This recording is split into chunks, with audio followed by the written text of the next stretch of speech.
कृष्ण मित्रों, मैं प्रियंका स्वागत करती हूँ आपका जीवन और आध्यात्म में। मित्रों, आज मैं भद्रपद पूर्णिमा की सारी जानकारी लेकर के आई हूँ। इस पूर्णिमा के दिन कुछ विशेष अनुष्ठान पूरे किए जाते हैं। इस पूर्णिमा के दिन सत्यनारायण की पूजा, शिव पार्वती पूजा, चंद्रमा पूजा कार्य संपन्न होते हैं। इस पूर्णिमा के दिन व्रत का अत्यंत महत्व भी बताया गया है, जो सभी प्रकार के सुख वैभव को देने में सहायक होता है। पूर्णिमा की तिथि धार्मिक कर्म और अनुष्ठान के कार्य करने में अत्यंत शुभ मानी जाती है।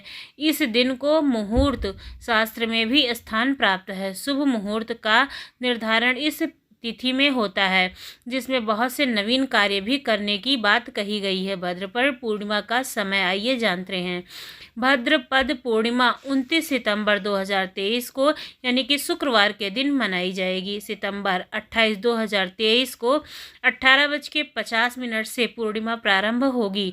सितंबर 23 को 3:28 पर पूर्णिमा की समाप्ति होगी। भाद्रपद पूर्णिमा से आरंभ श्रद्धा कार्य। संपूर्ण वर्ष में आने वाली हर एक पूर्णिमा की तिथि कुछ न कुछ खास विशेषता के लिए होती है।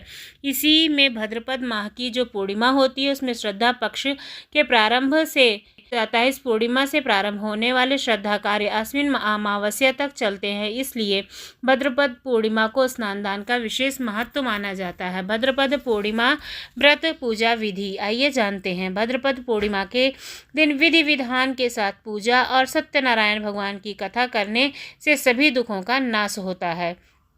जीवन में आने वाले कष्ट दूर हो जाते हैं। भाद्रपद पूर्णिमा के दिन पूजा करने में कुछ बातों का ध्यान रखने से व्रत का और पूजा का संपूर्ण लाभ मिलता है। हमारे पास सत्यनारायण भगवान की कथा पहले से मौजूद है, आप जरूर सुनिए। भाद्रपद पूर्णिमा के दिन प्रातःकाल उठकर किसी पवित्र नदी, सरोवर या कुंड में स्नान करना चाहिए। अगर ये सब संभव ना हो सके तो अपने निवास स्थान अथवा घर पर ही स्नान कर लेना चाहिए। इस दिन व्रत करना चाहते हैं तो व्रत का संकल्प भी करना चाहिए। पूर्णिमा के दिन भगवान सत्यनारायण की पूजा और कथा करनी चाहिए। भगवान शिव और माता पार्वती की प्रतिमा को स्थापित करके भी पूजा की जाती है। पूजा के बाद भगवान को प्रसाद और फल फूल भेंट करने चाहिए। पंचामृत और चूरमे का प्रसाद बनाकर सभी लोगों को पूजा के बाद बांटना चाहिए। पूजा कर लेने के बाद ब्राह्मणों को भोजन अवश्य कराना चाहिए। अगर आप कथा सुनते हैं तो वैसे भी खाली पेट ब्राह्मण को नहीं जाने देना चाहिए और ज़रूरतमंद लोगों को दान भी करना आवश्यक होता है।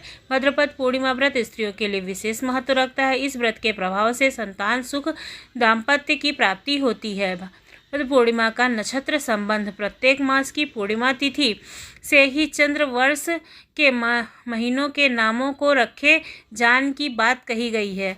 हिंदू पंचांग में सूर्य और चंद्रमा से ही महीनों के नाम रखे जाते हैं, जिन्हें सौर्य मास और चंद्र मास के नाम से जाना जाता है।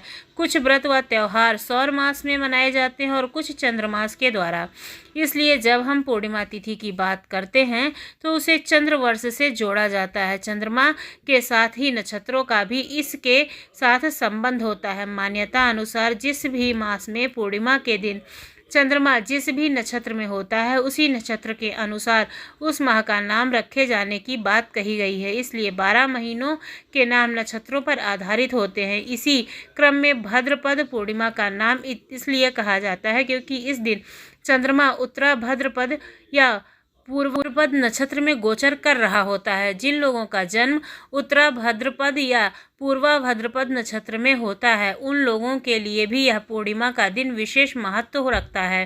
पूर्णिमा के दिन इन लोगों को अपने नक्षत्र की पूजा करनी चाहिए। भगवान शिव, माता पार्वती, भगवान गणेश तथा धान्य की पूजा करनी चाहिए। दूध, दही, घी, शहद, फूल और मिठाई इत्यादि को भगवान को पूजा में शामिल करना चाहिए। नक्षत्र के मंत्रों का उच्चारण करना चाहिए। इस पूजा के अतिरिक्त 9 ग्रहों से संबंधित वस्तुओं का दान भी करना चाहिए। दान की जाने वाली चीज़ों में गुड़, काले तिल, चावल, गुड़, चीनी, नमक, जौ तथा कम्बल इत्यादि को दान स्वरूप देना चाहिए। भाद्रपद पूर्णिमा की कथा आइए सुनते हैं। भाद्रपद पूर्णिमा के दिन उमा महेश्वर व्रत करने का भी विधान बताया गया है। धर्मशास्त्रों में इस पूर्णिमा के दिन भगवान शिव और माता पार्वती की पूजा की जाती है। इसके साथ ही रात्रि के समय जागरण करना चाहिए। नारद पुराण और मत्स्य पुराण में इस व्रत के बारे में भी बताया गया है।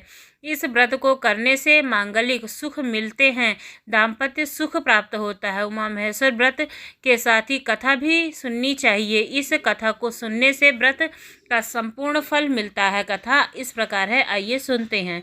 ऋषि दुर्वासा जी एक बार भगवान शिव शंकर जी के दर्शन करने, उनसे मिलने कैलाश जाते हैं। कैलाश पर भगवान शिव और माता पार्वती के दर्शन कर वह अत्यंत प्रसन्न होते हैं। भगवान शिव ऋषि दुर्वासा को एक पुष्पमाला भेंट करते हैं, जिसे दुर्वासा प्रेम से स्वीकार कर लेते हैं। भगवान से भेंट कर लेने के पश्चात दुर्वासा वहां से आगे निकल पड़ते हैं। मार्ग में वह भगवान श्री हरि विष्णु के दर्शन के लिए भी उत्सुक होते हैं और उनसे मिलने के लिए विष्णु लोक जाने के लिए आगे निकल पड़ते हैं, लेकिन तभी उनकी भेंट इंद्र से होती है। तब दुर्वासा जी भगवान शिव द्वारा उन्हें प्रदान की हुई माला इंद्र को भेंट दे देते हैं। इंद्र अपने अभिमान में उस माला को अपने वाहन ऐरावत हाथी को पहना देते हैं।